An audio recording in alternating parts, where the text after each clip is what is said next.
לא לפחד, השם אלוקיך הולך איתך. עם ישראל לא מפחד, השם אלוקינו השם אחד.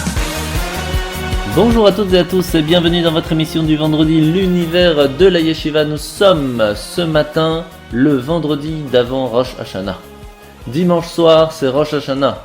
Qu'est-ce que nous devons faire cette semaine ? Premièrement, vous le savez, ce Shabbat, c'est le dernier Shabbat de l'année. Il est très important de faire cela au maximum. Vous savez pourquoi ? Tout simplement parce que le dernier Shabbat de l'année peut vous permettre de rattraper les Shabbats de toute l'année. Vous imaginez ce que ça veut dire ? Donc, vous êtes bien sûr invité à venir faire les offices ce soir à 19h et samedi matin à 10h pour ce dernier Shabbat de l'année. Profitez-en, il n'y en a qu'un, c'est aujourd'hui.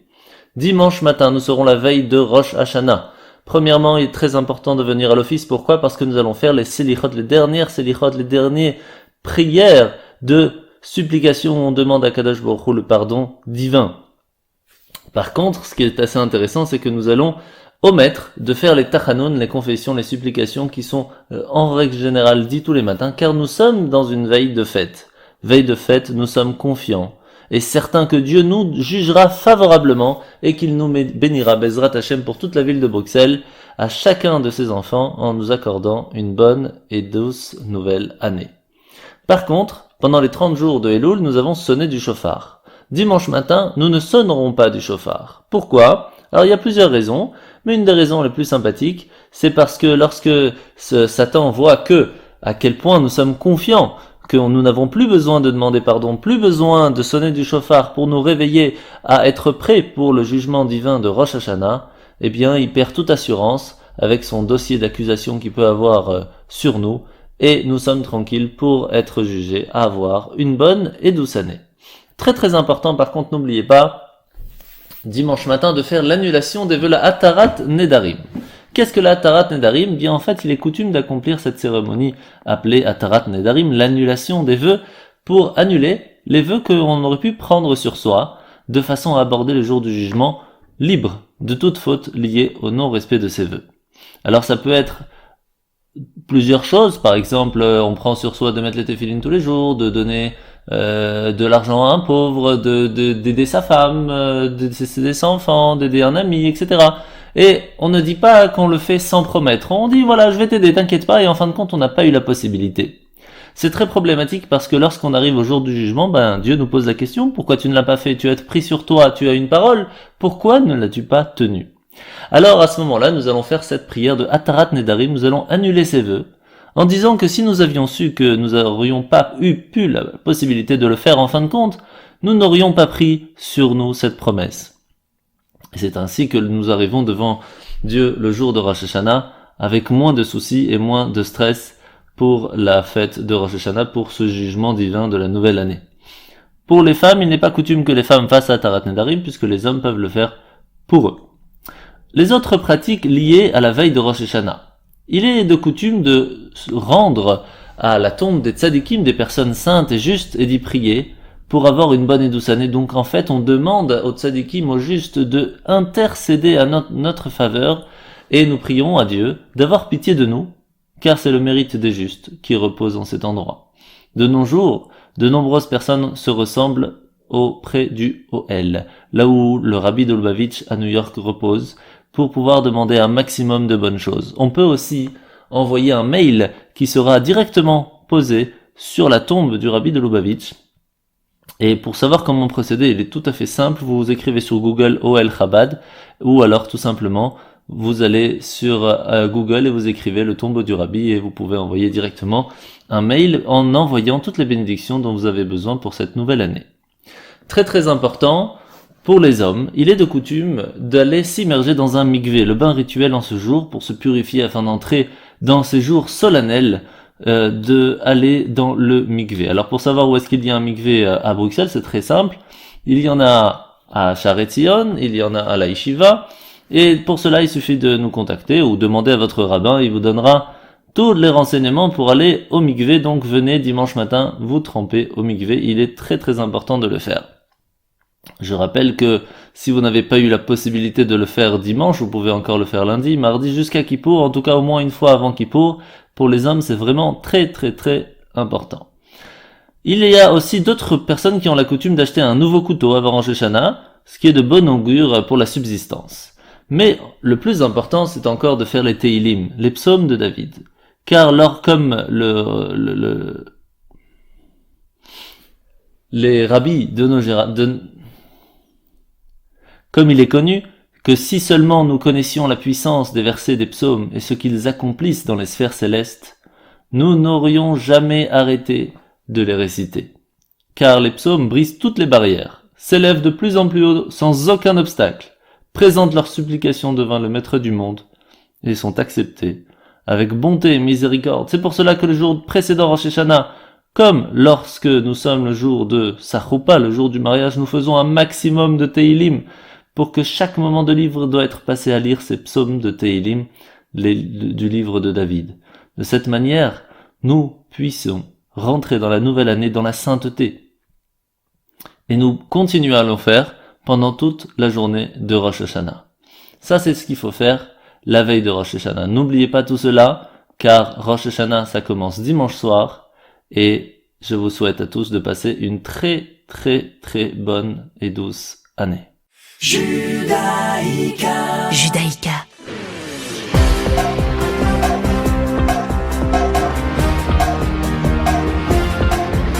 Nous revoilà sur Radio Judaïka. Alors malheureusement il y a aussi une nouvelle très triste, celle du décès du grand rabbin Sitruk. Beaucoup a déjà été dit et beaucoup sera sans doute encore dit sur celui qui a tant apporté à l'ensemble de la communauté juive en règle générale.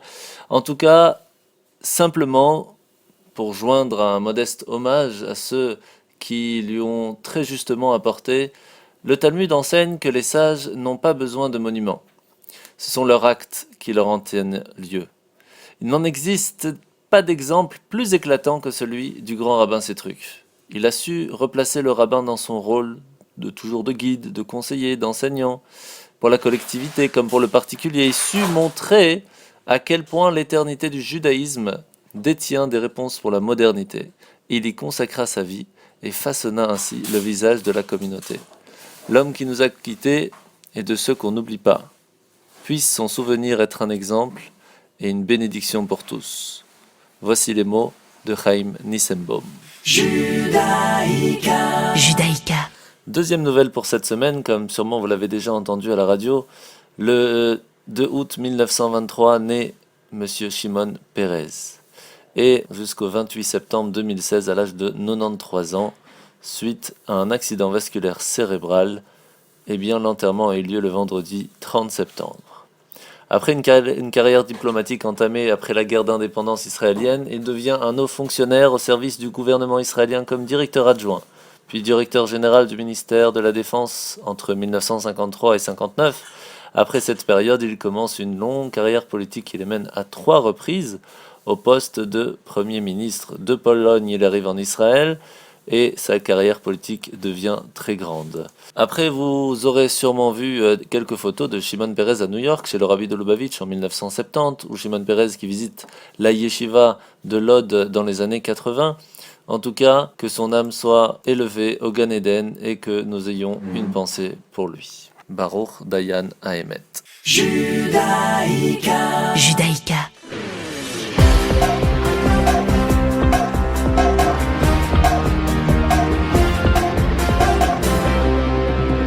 Nous voilà donc à la veille de Rosh Hashanah. Rosh Hashanah, je voulais vous donner la possibilité ce matin de découvrir le sens ésotérique de la fête de Rosh Hashanah. Nous avons parlé déjà assez souvent des lois, etc., des choses assez classiques. Quel est le sens ésotérique de la fête de Rosh Hashanah? Est-ce le commencement de tout? La date d'anniversaire de la création de l'homme? Qu'est-ce que la Kabbale, la Chassidoute, nous dit sur cette magnifique fête de Rosh Hashanah? Pour cela, eh bien, nous avons, grâce à Torah de vie, la possibilité de écouter le Rav Yaakov Korda, qui va nous expliquer, en quelques minutes, la mystique juive sur Rosh Hashanah. Shalom Uvracha, nous allons parler de Rosh Hashanah. Rosh Hashanah, la fête de l'année juive, la fête qui définit le commencement de l'année juive et qui donne la force à l'année juive d'être ce qu'elle est. C'est-à-dire une fête qui n'est pas seulement un symbole, c'est-à-dire juste un signe sur le calendrier, mais qui est aussi porteuse d'éléments profonds de l'attachement du juif avec son créateur. Si bien que la question de base qui est posée dans les livres de Kabbalah et de Chassidut, c'est pourquoi Rosh Hashanah n'est pas tombé le jour de la création du monde, qui est Kafé Elul, mais au contraire, Aleph Tishri. Aleph Tishri, le premier jour du mois de Tishri, c'est le jour de la création de l'homme, Adam Arishon, tandis que Kafé Elul, c'est le jour de la création du monde. Qu'est-ce qui se passe à Rosh Hashanah? Le monde est remis sur, on va dire, les dés du destin de Dieu. C'est-à-dire, est-ce que Dieu va recréer le monde ou non? Dieu recrée le monde pour une seule et unique raison, d'après les sages, d'après l'enseignement que Dieu nous a transmis à travers les prophètes. Alors, il recrée le monde si nous acceptons de prendre sur nous le joug de la royauté divine. De la même manière, cette condition se rencontre également au don de la Torah, à Matan Torah. Et on voit que dans les kavanot, dans les intentions mystiques, ce sont pratiquement de mêmes intentions. Ce que l'on verra, c'est que pour le don de la Torah, nous avons fait précéder Naaseh de Nishma. Nous ferons de nous comprendrons. Sous-entendu, se soumettre au maître de la volonté et non pas à la volonté. Nous comprendrons, on désigne le fait de la volonté particulière d'une mitzvah. Tandis que le fait de nous ferons, sans savoir quelle sera la volonté de Dieu, se soumettre à Dieu. Et comme les sages nous l'ont dit, s'ils nous avaient demandé d'aller couper du bois dans les champs, dans la forêt, on serait parti couper du bois. Au lieu de ça, nous faisons les mitzvot, qui sont en fait la volonté de Dieu corporisée dans la matière du monde. La matière du monde, c'est justement le destin de la lumière divine de s'attacher à cette matière. Et pour ce faire, elle doit, au préalable, prendre sur elle une condition. Quelle est la condition? La matière du monde qui devient le corps du juif, puisque le corps du juif est fait, ou le corps de l'homme est fait à partir de la matière du monde, la terre du monde, dans lequel se trouve l'essence de Dieu. Alors cette matière, elle doit se soumettre à Dieu. Pourquoi? Pour devenir un réceptacle d'élévation de la matière et un réceptacle de purification de cette matière. Pour ce faire, il faut auparavant recevoir sur nous le joug de la volonté, de la royauté divine. Volonté et royauté, à Rosh Hashanah, se conjuguent. Il y a un enseignement dans la Chassidut qui nous dit que, et cet enseignement on le retrouve dans les yeshivot depuis la création de Tomchet Mimim, alors les yeshivot Chabad, à savoir avec quel nekuda je vais venir à la fête de Rosh Hashanah. Avec quel point de compréhension je peux venir? Quel est mon bagage? Alors, l'enseignement est assez simple. Couronner le roi. Je viens à Rosh Hashanah couronner le roi. C'est tout. Si je viens avec cette intention, on peut dire que profondément, intimement, dans toutes les intentions, j'ai fait Rosh Hashanah. On va dire, mais peut-être qu'il y a d'autres intentions du genre penser à ses fautes, pleurer sur les fautes que j'ai faites auparavant, me sentir comme un misérable devant Dieu. La Chassidut dira, tout ça c'est bien. Pour le Cheshbon Nefesh de Chodesh Elul, c'est-à-dire de prendre sur soi-même, de faire effectivement tchouva. Je fais le compte de mes actions, ce qui est bien, je vais le renforcer. Ce qui est mal, je vais le faire disparaître de ma vie, de ma pensée, de mes paroles, de mes actions, et prendre des bonnes décisions pour l'avenir. Mais à Rosh Hashanah, justement, les Rebbeim nous disent, le travail de Elul porte sur le passé, à partir de Rosh Hashanah, on se projette vers l'avenir. Et de ce fait, le couronnement du roi occasionne également un enseignement essentiel. Le couronnement du roi, c'est l'édification de la royauté. La royauté, ce n'est pas juste en fait un nom au hasard, le fait de mettre une couronne sur la tête du roi. La royauté, c'est un principe unique qui est le principe de couronner le roi, qui est le roi des rois, le Dieu absolu, qui est toute chose existante, qui à Rosh Hashanah s'inscrit dans la réalité par l'acceptation du juif. C'est-à-dire, en reconnaissant Dieu comme le roi, on reconnaît Dieu comme le créateur de la terre, du ciel et de la terre. Et les deux choses se conjuguent. Reconnaissant Dieu comme le roi, comme dans nos brachot, nous disons Baruch Ata Hashem, Elokeinu, d'abord c'est notre Dieu, ensuite il est Melech HaOlam. À Rosh Hashanah, avant d'être Melech HaOlam, il sera Melech du peuple juif. Il sera roi du peuple juif avant d'être le roi du monde. Autrement, on aurait pris comme premier jour de l'année Kafé Elul, qui est le jour de la création du monde et non pas de la création de l'homme. L'homme représente en fait l'Eitrachut, la nouveauté.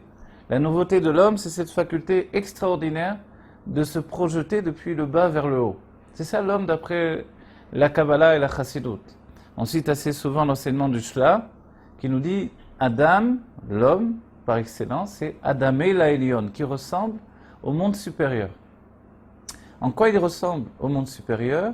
Il le ressemble dans le fait qu'il a d'abord la tête en haut, le corps va suivre et puis les pieds vont terminer le travail qui fait que la personnalité depuis le haut vers le bas va s'attacher les pieds sur terre.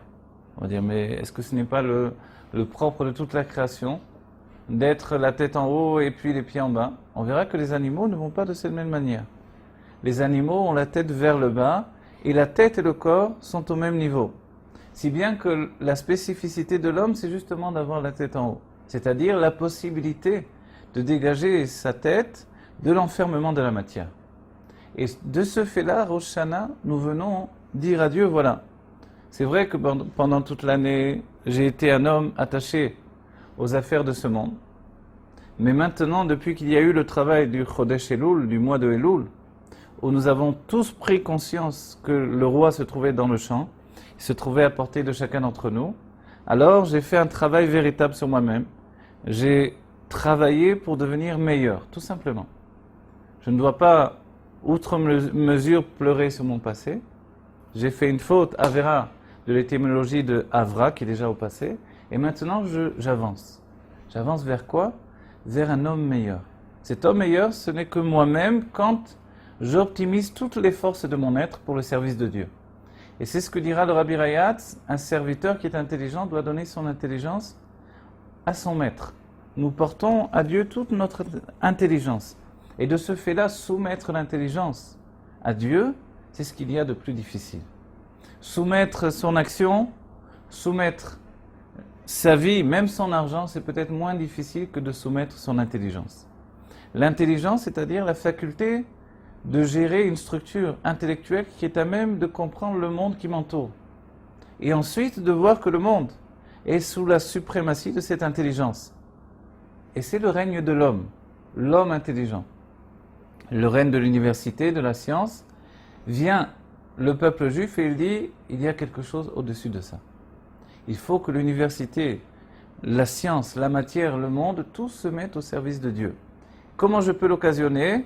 Par le fait de donner toute mon intelligence à Dieu. Dès ce moment-là, je travaillerai par l'étude de la Chassidut, de la Kabbalah, de tous les textes profonds, à la suite bien sûr de la Gemara et de la Halacha. Alors je travaillerai à transformer la pensée du monde. Comment je transforme la pensée du monde? Lorsque ma propre pensée a été transformée par la soumission à Dieu. Je me soumets à Dieu, donc ma pensée est soumise à la Itrachut, à la nouveauté que Dieu épanche sur le monde à chaque instant. Et il est écrit que Dieu recrée le monde à chaque instant. C'est la nouveauté de l'explication de l'Admor HaZaken. Il recrée le monde à chaque instant. Pourquoi? Pour ne pas oublier qu'il a créé le monde. Ne pas oublier qu'il a créé le monde, c'est ne pas oublier que le juif à Rosh Hashanah a accepté de prendre sur lui le joug de la royauté divine. Je viens et je dis à Dieu, voilà, tout ce que j'inclus dans ma compréhension, tout le monde qui est autour de moi, qui n'est finalement que la perception que j'ai moi-même du monde, cette perception générée, gérée, dirigée par l'intellect, je la soumets à Dieu.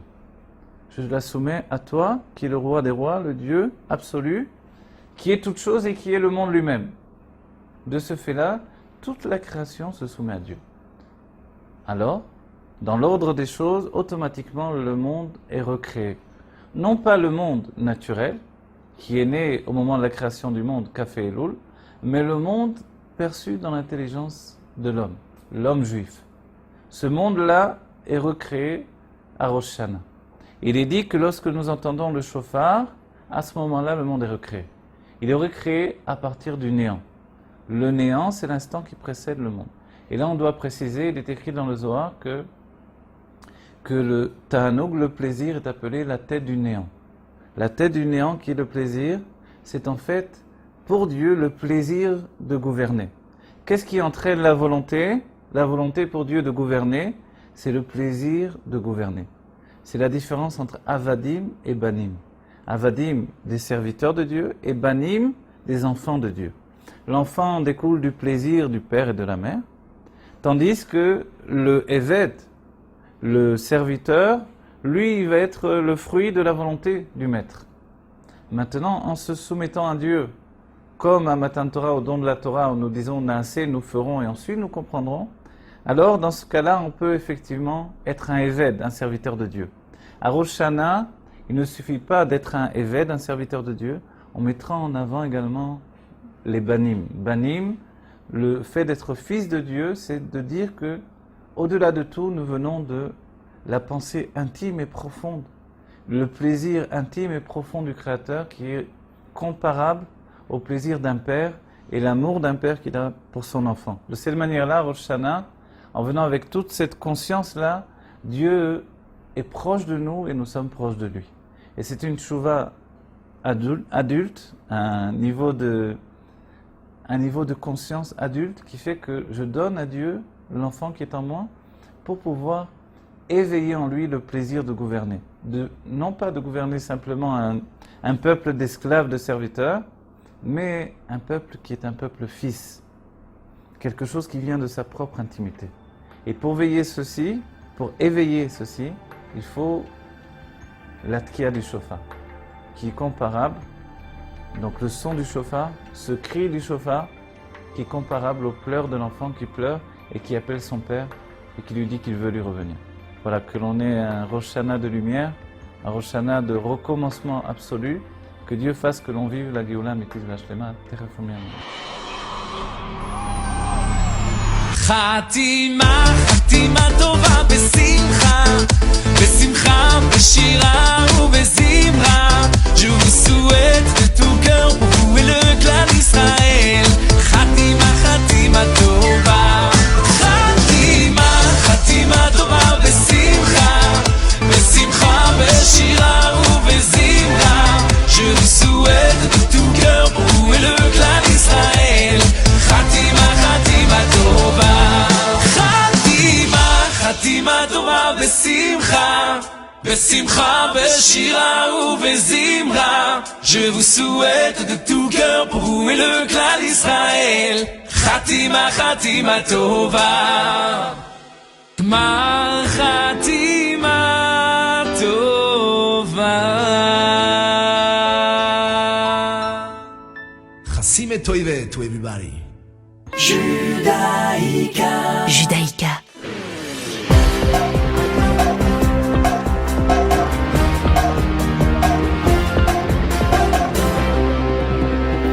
Bien, parlons maintenant de Rosh Hashanah en soi. Rosh Hashanah, c'est le jour où bien sûr tout le monde va venir à la synagogue pour préparer le contrat avec Dieu que nous allons avoir pendant toute l'année. Alors, pourquoi il vaut mieux arriver encore même à Rosh Hashanah qu'à Kippour? Je vais vous expliquer, c'est très simple. Imaginez que vous allez pour un nouveau travail, et que pour ce nouveau travail, le patron il vous dit, voilà, le 3 octobre au matin cette année, tu vas venir, on va préparer le contrat de combien tu vas gagner dans l'année, combien de jours de congé tu vas avoir, etc. Tout, on va tout gérer le 3 octobre. Et cette année, le 12 octobre, on va signer le contrat. Comme ça, il te reste une petite semaine entre les deux, une dizaine de jours, pour réfléchir si tu veux mettre un astérisque, si tu veux changer quelque chose, etc. Qu'est-ce qui se passe? Le monsieur arrive le 2 octobre, il vient pas, 3 octobre, toujours pas là, 4 octobre, 5 octobre, 10 octobre, 11 octobre, 12 octobre, il arrive, bonjour monsieur le patron, voilà, je voudrais signer avec vous le contrat. Ah, pas de problème, vas-y signe. Ah non, mais c'est pas ça que je voulais. Ah, il fallait venir le jour où on a écrit le contrat. Qu'est-ce que tu viens me dire maintenant le jour de la signature? C'est trop tard maintenant. Ah, il commence à pleurer, non, mais ça je veux comme ça je veux comme ci. Et c'est bien ça, c'est exactement le problème de Rosh Hashanah et Kippour. Rosh Hashanah, c'est le jour où on va écrire le contrat avec Dieu.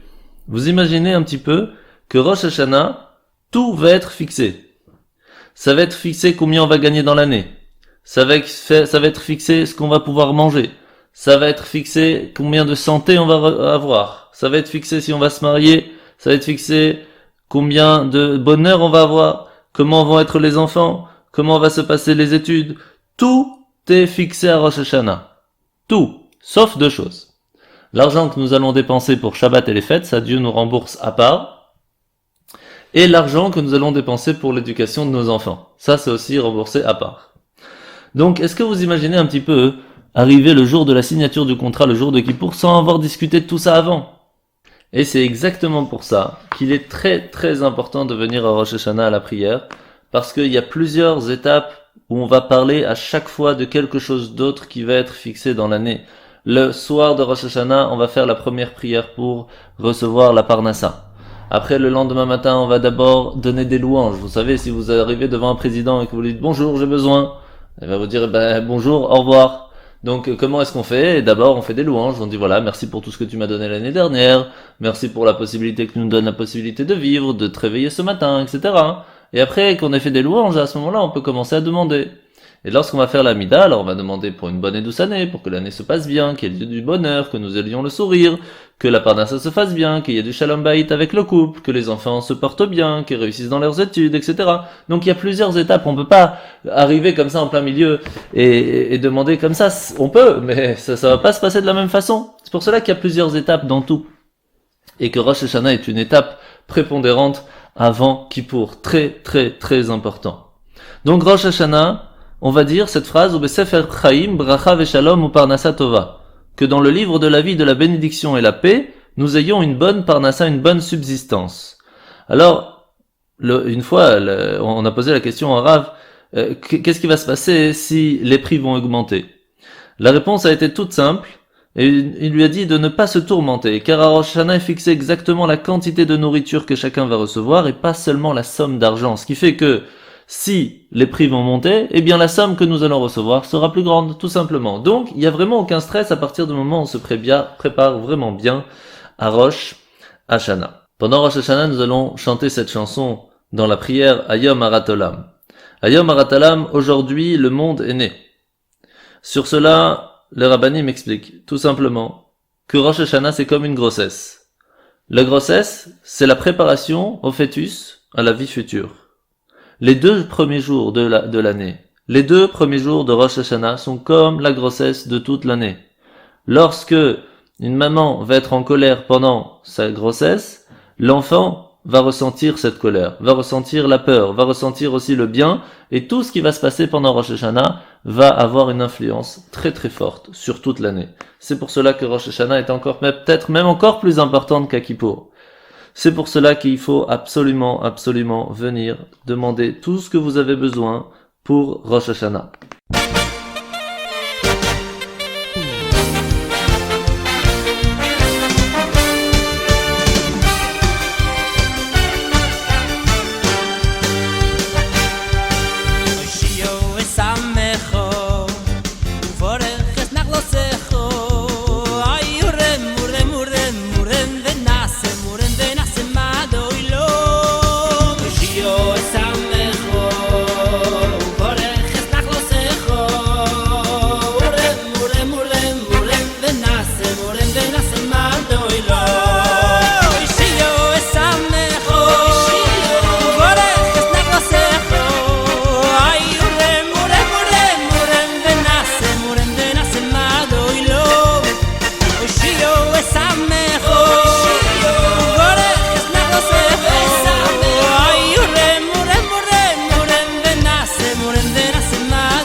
Judaïka.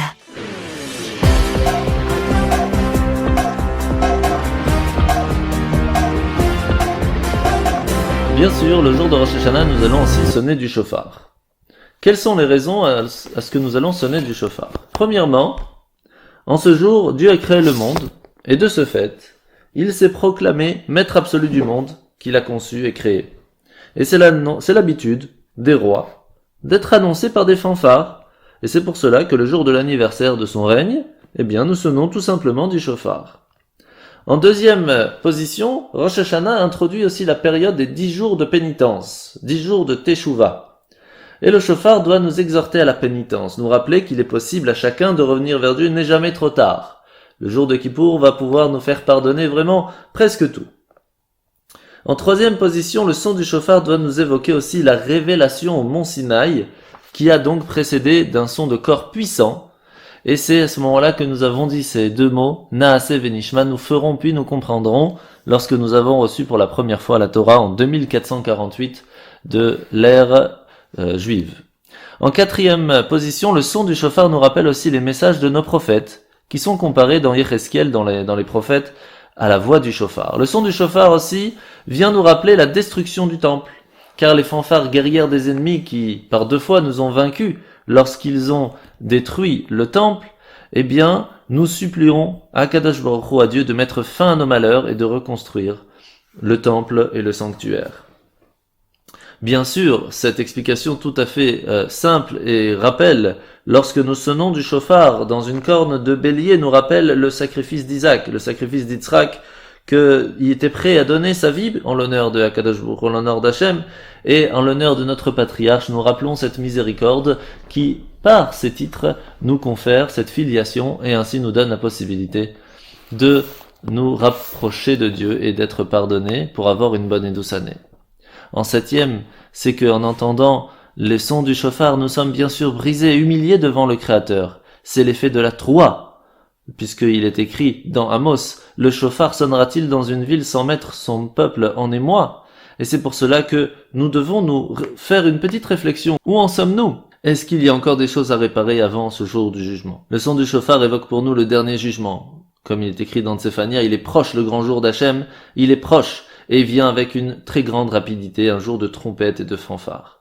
Et bien sûr, il évoque aussi l'idée du rassemblement des dispersés de notre peuple, puisque nous voyons encore aujourd'hui, lorsque Isaïe a donné cette prophétie, en ce jour résonnera la grande trompette, le jour où Mashiach va arriver, et ça a déjà bien commencé, puisque nous commençons de plus en plus à revenir dans notre terre, la terre d'Israël.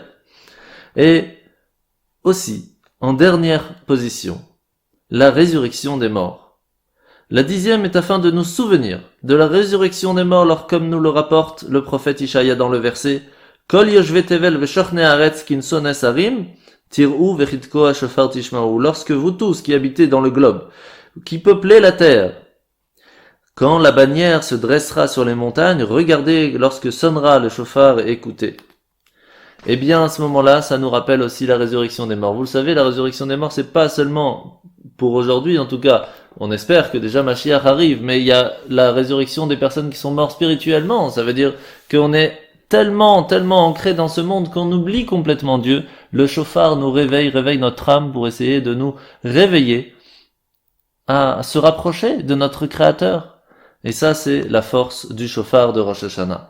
Donc, il est très important de venir écouter le shofar pour les fêtes de Rosh Hashanah. Cela va se faire le 3 et 4 octobre au matin. Et pour cela, en règle générale, vers les coups de midi à peu près, c'est l'heure où nous allons sonner du shofar. Donc, venez dans la synagogue où vous venez en règle générale pour venir écouter le shofar. Je vous rappelle maintenant encore une dernière chose sur Rosh Hashanah, la magnifique coutume de Tashlir. Tashlir, c'est le moment où nous allons jeter nos péchés aux poissons. Et oui, nous avons la possibilité, grâce à Dieu, de pouvoir se débarrasser de tous nos péchés. Mais pour cela, il faut faire un acte. Il faut vouloir les enlever. Alors, de façon symbolique, nous allons jeter nos péchés au fleuve. Et nous allons dire à ce moment-là, de la même façon que tu nous donnes la possibilité de enlever tous nos péchés, que tous ces péchés puissent partir, et que véritablement nous soyons lavés de nos péchés, pour pouvoir commencer une toute nouvelle année dans la pureté. Avec tout cela, j'espère que nous aurons, je suis sûr même, que nous aurons tous et toutes une bonne et douce année. Retrouvez-nous sur radiojudaïka.be.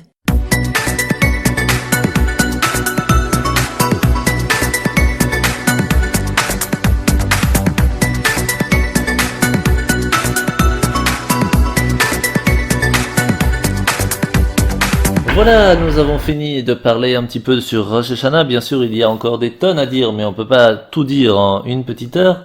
Mais on va penser un petit peu aux enfants maintenant. Et je vous laisse profiter de la paracha de la semaine, parachat Nitzavim, spécialement pour les enfants avec Benny, bien sûr, et après avec une petite histoire très sympathique.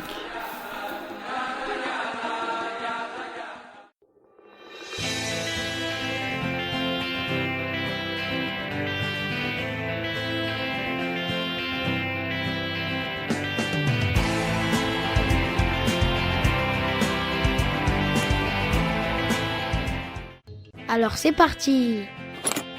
Mais attends Benny, tu n'as pas demandé le nom de la paracha de la semaine.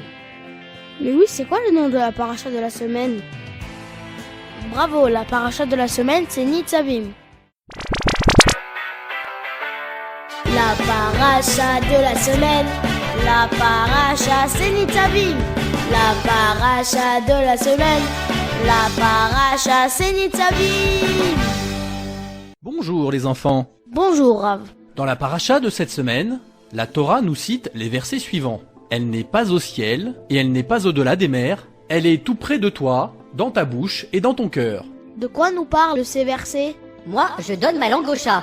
Eh bien en fait, ces versets parlent de la Torah. Mais je n'ai pas trop compris ce que ça veut dire.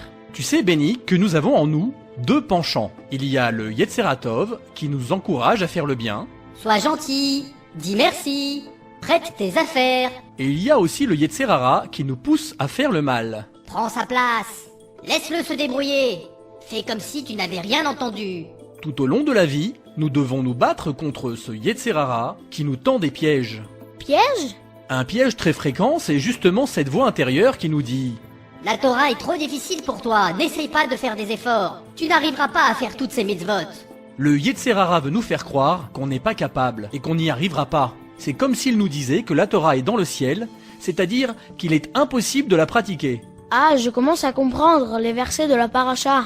Bravo Benny, qui karov elecha davar meod, car la Torah est très proche de toi. Ce verset est très clair, la Torah est à notre portée. Ah oui, si on veut, on peut. Sache que la Torah est tout près de nous, elle est dans notre cœur et dans notre bouche. Hachem ne nous demande pas des choses impossibles. La Torah est accessible à chaque juif. Il suffit de vouloir accomplir la Torah et on y arrivera. À nous de faire le premier pas vers le bon chemin. Et Hachem nous aidera à faire encore plus de mitzvot. Ki karov elecha adavar meod. Ki karov elecha Adavar Meod. Ne te désespère pas, aie confiance en toi, elle est tout près de toi. Fais le premier pas et Hachem t'aidera, il te guidera, elle est tout près de toi. Fais le premier pas. Ki karov elecha adavar meod.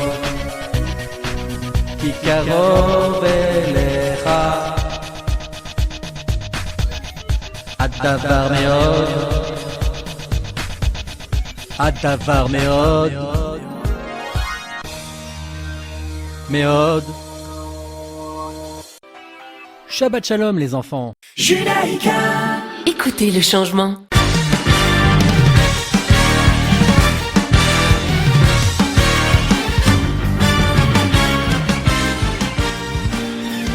Nos Chachamim raconte l'histoire suivante.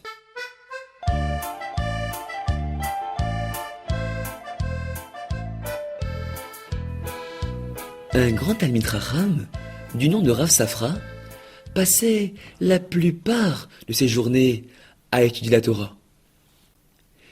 Par ailleurs, il consacrait une partie de sa journée pour sa parnassa. Il ouvrait son magasin 1 à 2 heures par jour pour vendre de la marchandise et gagner de quoi nourrir sa famille.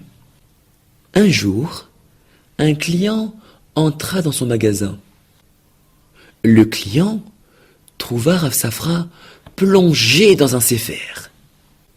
En effet, Rav Safra ne perdait pas un seul instant. Il avait constamment sur le comptoir quelques sfarim à étudier en attendant la visite d'un client. Shalom. Soyez le bienvenu. Auriez-vous un beau tissu à me vendre? Certainement. Voici quelques modèles. Très très bon. Très bonne qualité. Bravo. L'étoffe plut au client. Combien coûte ce tissu? Elle coûte 10 dinars. 10 dinars? Non, c'est trop cher pour moi, voyons. Je suis prêt à payer 5 dinars. Je regrette. Je ne peux pas vendre cette étoffe pour 5 dinars. Elle est de très bonne qualité. Bon, dans ce cas-là, ça ne m'intéresse pas. Merci quand même. Le client partit sans rien acheter. Plus tard, le client regretta de ne pas avoir acheté le tissu. C'est quand même dommage que je n'ai pas acheté ce tissu. Il était très beau et il valait bien ces 10 dinars. Demain, je retournerai dans ce magasin.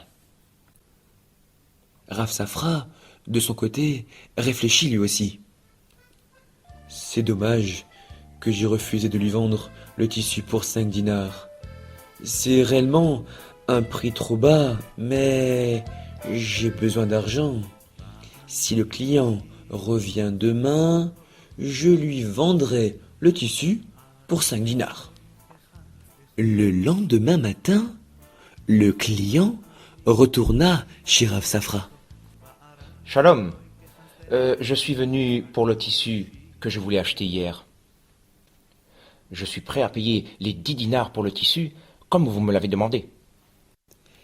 Écoutez, pendant la nuit, j'ai bien réfléchi et j'ai décidé de vous la vendre pour 5 dinars. Je ne prendrai pas un sou de plus. Mais je suis prêt à payer les 10 dinars que vous m'avez demandé. Non, 5 dinars. Je ne veux pas que vous payiez un sou de plus. Oh, quelle gadloute, quelle grandeur ce Rav Safra.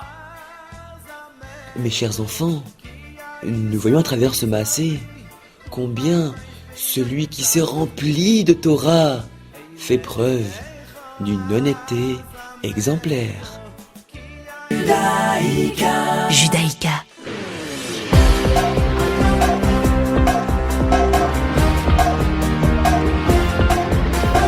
Eh bien voilà, c'est ainsi que finit notre émission ce matin. Je vous rappelle premièrement que ce soir il faut allumer les bougies, c'est le dernier Shabbat de l'année, donc il faut vraiment essayer de faire ça bien.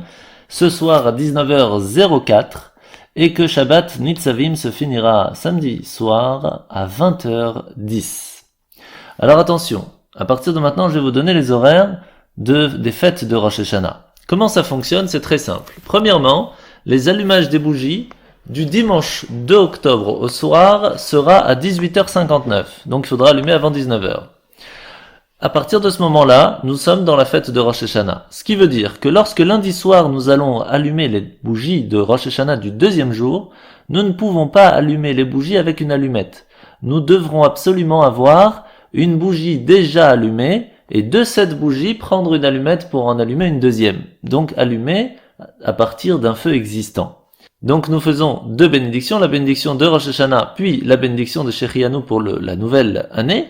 Et par contre, lundi 3 octobre au soir, nous allumerons après 20h05. Donc bien après, pas avant, après 20h05, nous allumerons les bougies du deuxième jour à partir d'un feu existant.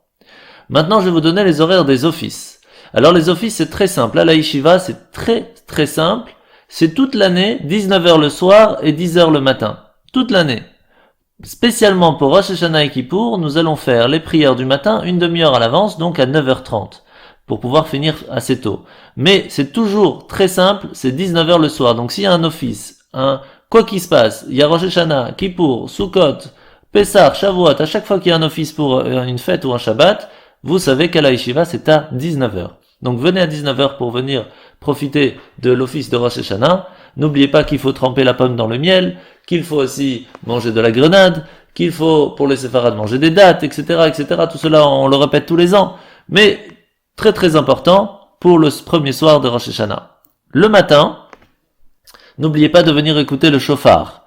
Donc le shofar, en règle générale, c'est vers les coups de midi. Donc n'oubliez pas de venir à la yeshiva à midi ou dans la synagogue, chacun respective, de venir écouter le shofar à midi pour hommes, femmes et enfants. Très très important de venir écouter le shofar. La fin de la fête sera mardi 4 octobre à 20h02. Et la semaine prochaine, Bezrat Hashem, je vous donnerai les horaires de Kippour. Je vous souhaite à tous et à toutes de passer un très très bon Shabbat et d'avoir une Ktiva Chatima Tova, une bonne et douce année écrite dans le livre de la vie pour toute la ville de Bruxelles en bonne santé. Shana Tova. חתימה, חתימה טובה בשמחה, בשמחה, בשירה ובזמרה. Je vous souhaite de tout cœur pour vous et le clan d'Israël. חתימה, חתימה טובה. חתימה, חתימה טובה בשמחה, בשמחה, בשירה ובזמרה. Je vous souhaite de tout cœur pour vous et le clan d'Israël. חתימה, חתימה טובה. חתימה טובה בשמחה, בשמחה, בשירה ובזמרה. Je vous souhaite de tout cœur pour vous et le clan d'Israël. חתימה, חתימה טובה. גמר חתימה טובה. Chassime Toive to everybody. ישראל, לא לפחד, השם אלוקיך הולך איתך. עם ישראל, לא מפחד, השם אלוקינו השם אחד.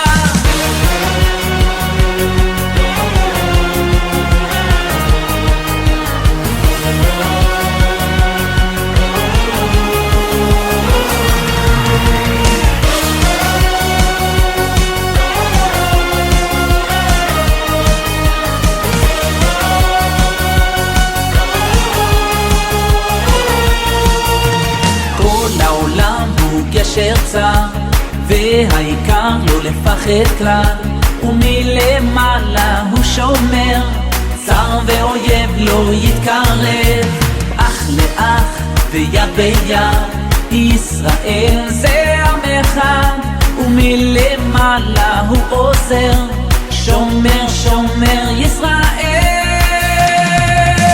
עם ישראל לא לפחד, השם אלוקיך הולך איתך. עם ישראל לא מפחד,